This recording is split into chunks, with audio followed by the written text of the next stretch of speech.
Hello, I'm Danny, tech reviews from the Bathroom Buddy. If you're a fishing enthusiast, then you're in the right place.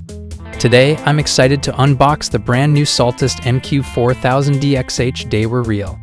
I've heard great things about this reel and I can't wait to see it in person and share my thoughts with you. Unboxing. First things first, let's take a look at the packaging. It comes in a sleek black box with the Saltist logo on the front. It's a nice, premium look that immediately sets the tone for what's inside. As I lift the lid off the box, the first thing I see is a clear plastic case that holds the reel. It's a great way to protect the reel during shipping and storage. I remove the case and set it aside. As I lift the reel out of the box, the first thing I notice is the beautiful gunmetal color with black and blue accents.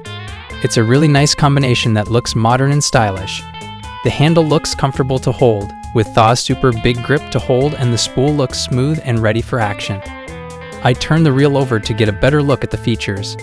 It's a bait casting reel with a high-speed gear ratio of 6.2:1, which is great for fast retrieves and making quick casts. It has 11 bearings for a smooth and efficient retrieve, which is really impressive for a reel in this price range. The drag system is also designed to handle big fish, so you can be confident in your tackle when you're out on the water. I take a closer look at the spool and see that it's made of a lightweight and durable material. It's also designed to minimize line friction, which can help you cast farther and with more accuracy.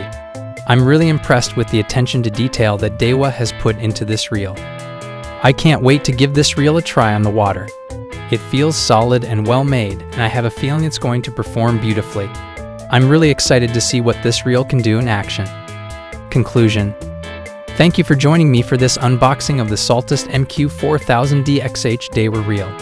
I hope you enjoyed seeing this reel as much as I did. If you're in the market for a new bait casting reel, I highly recommend giving this one a closer look. It has all the features you need for a great fishing experience, and it's built to last. I can't wait to take it out on the water and see what it can do. Until next time, happy fishing!